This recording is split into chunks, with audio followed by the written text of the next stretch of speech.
Now exercise 2.14. Two charges are given. Okay, Q1 and Q2. They are separated by a distance d, where d is equal to 30 centimeter. Okay, so two tiny sphere carrying a charge equal to Q1 and Q2 means 1.5 microcoulomb and 2.5 microcoulomb. So we have to find out the electric potential and electric field at the midpoint. तो यहाँ पे midpoint, यहाँ पे आपको क्या करना है, find करना है क्या, electric field and electric potential. So this is the point P. ये टोटल डिस्टेंस हो जाएगा d यानी कि 30 सेंटीमीटर.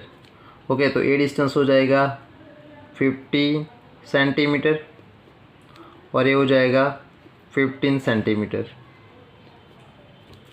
ओके, इसे आप बोल दो R1 और इसे आप बोल दो R2. यहाँ पे आपको क्या फाइंड करना है, पोटेंशियल. ओके, तो let Q1 produce the potential V1 and Q2 produce the potential V2.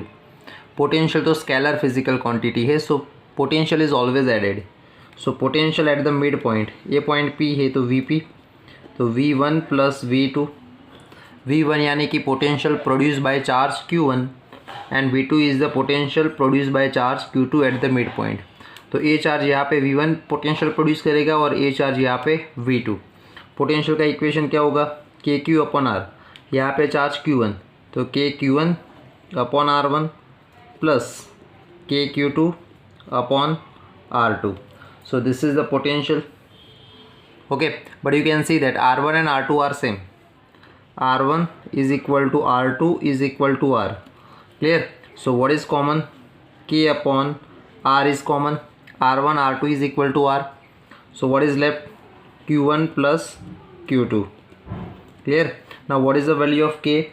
K is equal to 9 cross 10 raised to 9 divided by, what is R? 30 centimeter. So 0.30 meter. So यहाँ पे 0.30. What is Q1? 1.5 cross 10 raised to minus 6 coulomb plus 2.5 cross 10 raised to minus 6. Where 10 raised to minus 6 is common, and if we are done a total calculation, then answer is 2.4 cross 10 raised to 5 volt. Clear? So this is the potential at the center. Clear? Potential are always added because it is a scalar physical quantity. Now we have to find out the electric field at the midpoint. What we have to find out? Electric field. So second, electric field at P. तो P के पास आपको electric field find करना है. How can you find out the electric field? तो आप ध्यान से देखो, ये चार्ज यहाँ पे इलेक्ट्रिक फील्ड प्रोड्यूस करेगा और ये चार्ज यहाँ पे इलेक्ट्रिक फील्ड प्रोड्यूस करेगा. दोनों पॉजिटिव चार्ज है, both are positive. So this is positive, this is positive. Okay, यहाँ पे मुझे इलेक्ट्रिक फील्ड फाइंड करना है, तो आप यूनिट चार्ज कंसीडर कर दो. सपोज Q यूनिट चार्ज मैंने कंसीडर कर दिया, तो ये चार्ज यहाँ पे इस डायरेक्शन में इलेक्ट्रिक फील्ड प्रोड्यूस करेगा, क्योंकि दोनों पॉजिटिव यूनिट पॉजिटिव चार्ज आपने कंसीडर किया इलेक्ट्रिक फील्ड फाइंड करने के लिए. तो positive charge positive pay repulsive force लगाएगा तो ए हो जाएगा E1. ये चार्ज यहाँ पे इलेक्ट्रिक फील्ड प्रोड्यूस करेगा, ए भी रिपल्सिव फोर्स लगाएगा तो E2. दोनों ऑपोजिट में हो गए. ओके, तो what is the net force over year, E1 minus E2 या फिर E2 माइनस E1, जो भी आपको लेना है. So net electric field E is equal to, let we are consider E2 minus E1. Okay, A positive charge है, A भी positive charge है. तो अगर आपको सेंटर पे इलेक्ट्रिक फील्ड फाइंड करना है तो सेंटर पे यूनिट पॉजिटिव चार्ज कंसीडर करना पड़ेगा. तो पॉजिटिव चार्ज यहाँ पे रिपल्सिव फोर्स लगाएगा तो इलेक्ट्रिक फील्ड इस डायरेक्शन में होगा, और ए पॉजिटिव चार्ज यहाँ पे रिपल्सिव फोर्स लगाएगा तो इलेक्ट्रिक फील्ड इस डायरेक्शन में होगा. तो what is the net electric field, E1 minus E2. अगर एक पॉजिटिव नेगेटिव होता तो दोनों इलेक्ट्रिक फील्ड सेम डायरेक्शन में आते तो समेशन होता. ओके, तो यहाँ पे देखो इलेक्ट्रिक फील्ड का इक्वेशन क्या होगा, KQ upon R square. Okay, तो यहाँ पे KQ2 अपॉन, ध्यान से देखना, पोजीशन वेक्टर कितना होगा, डिस्टेंस यहाँ पे R2, तो यहाँ पे हो जाएगा R2 का square minus KQ1 upon R1 का स्क्वायर, क्योंकि ये डिस्टेंस कितना हो जाएगा, R1 हो जाएगा. ओके, तो अभी क्या करो आप, यहाँ भी R1 is equal to R2 is equal to R. Distance same है तो k upon R square common ले लो, R2 और R1 की जगह पे R लिख दो और R कॉमन ले लो, तो यहाँ पे हो जाएगा Q2 minus Q1। Clear. k की वैल्यू हो जाएगी 9 क्रॉस 10⁻⁹, R की वैल्यू हो जाएगी R की वैल्यू हो जाएगी क्या होगी, यहाँ पे मिस्टेक हो गई हमारी, यहाँ पे R की वैल्यू हमें कितनी लेनी है, मैं टोटल लिख दिया 30, टोटल नहीं लिखना है आपको, हाफ लिखना है। ओके, तो यहाँ पे 0.15 आ जाएगा। समझ में आया कि नहीं। ये R1 is equal to R2, दोनों की वैल्यू सेम है, is equal to R। Okay, तो ये R कितना हो जाएगा, ये R1 भी 15 है और R2 भी 15 है, तो ये भी 15 सेंटीमीटर हो जाएगा ना, तो यानी कि 0.15 हो जाएगा, क्या हो जाएगा 0.15 मीटर हो जाएगा। तो यहाँ से हमने गलती से 0.30 लिख दिया था, 0.50 आएगा यहाँ पे। ओके, तो फिर यहाँ पे R की वैल्यू 0.15 हो जाएगी, उसका स्क्वायर। Q2 कितना है, Q2 की वैल्यू 2.5, तो 2.5 क्रॉस 10⁻⁻6 माइनस 1.5 क्रॉस 10⁻⁻6। ओके, तो ये सारा आपको कैलकुलेशन करना है, आपका फाइनल आंसर आ जाएगा 4 क्रॉस 10⁵ वोल्ट पर मीटर। ओके, तो ये नेट इलेक्ट्रिक फील्ड हो जाएगा eight the mid point. Clear है, ये क्या हो जाएगा, net electric field eight the mid point. समझ में आया आपको।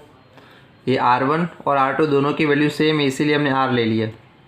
तो R क्या हो जाएगा, R1 R2 के बराबर हो जाएगा, तो R1 15 था, R2 भी क्या था 15 था। क्लियर है। अभी क्या करना है, इसी न्यूमेरिकल में देखना। नाउ दोनों charge Q1 Q2, total distance between two charge is equal to D। What is D? D आपको पता है 30 सेंटीमीटर। अभी इसी न्यूमेरिकल में मिड पॉइंट से 10 सेंटीमीटर डिस्टेंस पे, परपेंडिकुलर लाइन पे 10 सेंटीमीटर डिस्टेंस से, तो यहाँ पे ये 10 सेंटीमीटर हो जाएगा। तो यहाँ पे आपको इलेक्ट्रिक फील्ड फाइंड करना है। ओके, कहाँ पे, इस पॉइंट पे। So we have to find out the electric field at 10 centimetre distance from the centre of this two charge. Okay, तो अभी ध्यान से देखना, यहाँ पे इलेक्ट्रिक फील्ड एंड पोटेंशियल दोनों फाइंड करना है। तो ये चार्ज यहाँ पे पोटेंशियल क्रिएट करेगा और ये चार्ज भी यहाँ पे पोटेंशियल क्रिएट करेगा। तो सबसे पहले पोटेंशियल की हम बात करते हैं। तो potential at this point, okay, आप इसे नाम दे दो, सपोज O दे दो। सो potential eight O point, potential at O point because of two charge Q1 and Q2.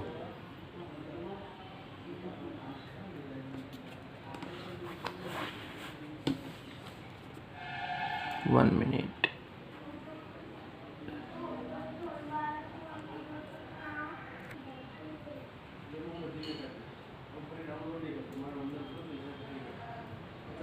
Okay. So potential is a scalar physical quantity. तो ए चार्ज यहाँ पे potential create करेगा और ए चार्ज भी यहाँ पे पोटेंशियल क्रिएट करेगा। तो टोटल पोटेंशियल कितना हो जाएगा, तो टोटल पोटेंशियल यानी कि V1 प्लस V2। ओके, तो अभी ध्यान से देखना, ए डिस्टेंस आप कंसिडर कर दो सपोज D1 और ए डिस्टेंस आप कंसिडर कर दो सपोज D2। तो ए चार्ज यहाँ पे पोटेंशियल क्रिएट करेगा। ओके, तो पोटेंशियल का इक्वेशन क्या होगा, K Q1 divide by D1, A distance क्या हो जाएगा D1। ओके, सिमिलरली प्लस ये चार्ज यहाँ पे पोटेंशियल क्रिएट करेगा, तो K Q2 डिवाइड बाय क्या हो जाएगा D2। Okay, K Q2 divide by D2। Okay, तो सबसे पहले D1 और D2 फाइंड करना पड़ेगा। आप फिगर देखोगे तो आपको पता चलेगा कि D1 और D2 की वैल्यू सेम ही होने वाली है। तो आप क्या करो, ए ट्रायंगल कंसिडर कर दो, A 10 हो जाएगा, A 15 हो जाएगा, A 15 A भी 15, तो हमें ए वैल्यू मिल जाएगी। ओके, तो now D1 is equal to D2 is equal to D dash आप कंसिडर कर दो, दोनों की वैल्यू सेम है। तो D डैश का स्क्वायर इसका स्क्वायर इज इक्वल टू इसका स्क्वायर, ए वैल्यू कितनी है 10 प्लस इसका स्क्वायर, तो ए वैल्यू हो जाएगी 15। ओके, तो 10 का स्क्वायर हो जाएगा 100। ओके, और 15 का स्क्वायर हो जाएगा 225। कितना हो जाएगा 225। क्लियर है। तो ये हो जाएगा D डैश का स्क्वायर, तो D डैश की वैल्यू कितनी हो जाएगी √325। ओके, तो इसका अगर आप कैलकुलेशन करोगे तो 18 सेंटीमीटर आएगा, यानी कि 0.18 मीटर आ जाएगा। तो ये डी डैश हो गया। ओके, अभी ध्यान से देखो, D1 D2 की वैल्यू सेम है। आपने यहाँ पे पोटेंशियल फाइंड करना है। पोटेंशियल तो स्केलर है, तो डायरेक्ट एडिशन ही करना है। तो यहाँ पे K अपॉन डी डैश की वैल्यू कॉमन ले लो। तो V is equal to K upon D dash मैंने कॉमन लिया। आप D1 की जगह पे डी डैश लिख दो, D2 की जगह पे डी डैश लिख लो, क्योंकि ये दोनों डिस्टेंस सेम है। तो डी डैश कॉमन निकल जाएगा। क्या बचेगा? Q1 plus Q2। ओके, तो अभी K की वैल्यू अप्लाई करो, 9 क्रॉस 10⁻⁹। डी डैश की वैल्यू कितनी हमने फाइंड की? 0.18 मीटर। Q1 कितना है? 1.5 क्रॉस 10⁻⁻6 प्लस 2.5 क्रॉस 10⁻⁻6। ये माइक्रो कूलम में है, तो हमने कूलम में कन्वर्ट किया। तो आप अगर टोटल कैलकुलेशन करोगे तो आपका आंसर आ जाएगा 2 cross 10⁵ volt. Okay, so this is the potential at 10 centimetre distance from the mid point of this two charge.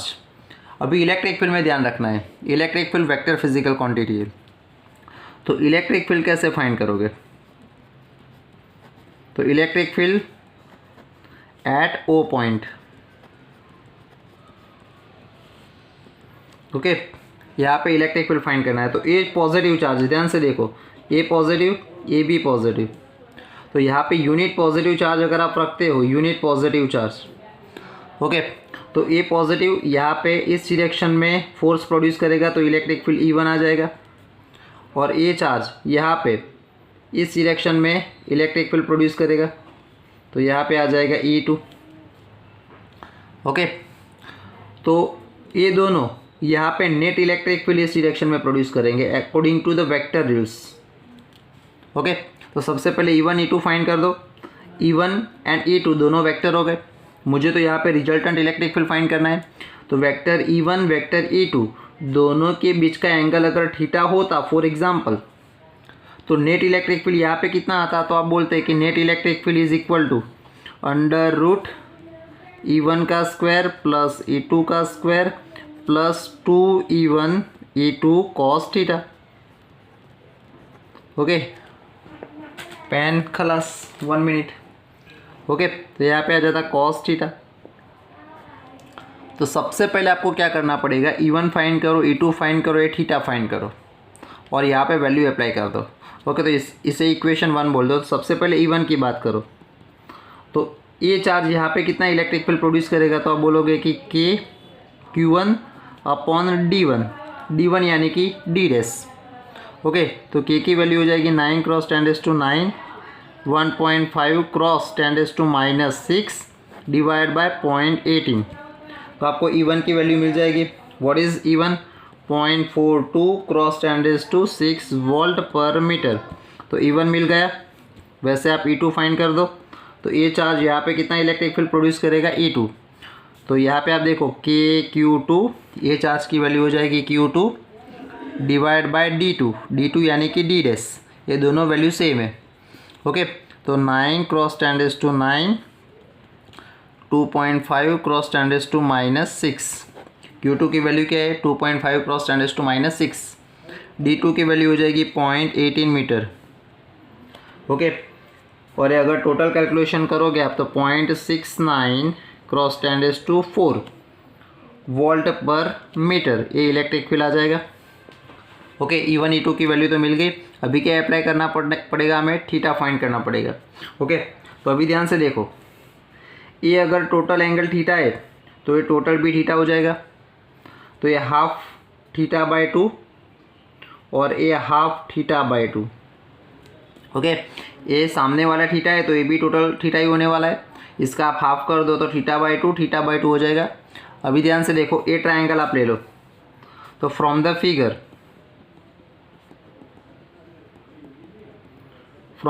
अगर आप tan थीटा बाय 2 यहाँ पे अप्लाई करते हो, tan थीटा बाय 2, तो ऑपोजिट साइड यानी कि R1, tan theta by 2 apply करो तो ऑपोजिट साइड R1 कितना है? 15 डिवाइड बाय नियरेस्ट साइड हो जाएगी 10, तो डिवाइड बाय 10 हो जाएगी, तो 1.5 आ जाएगा।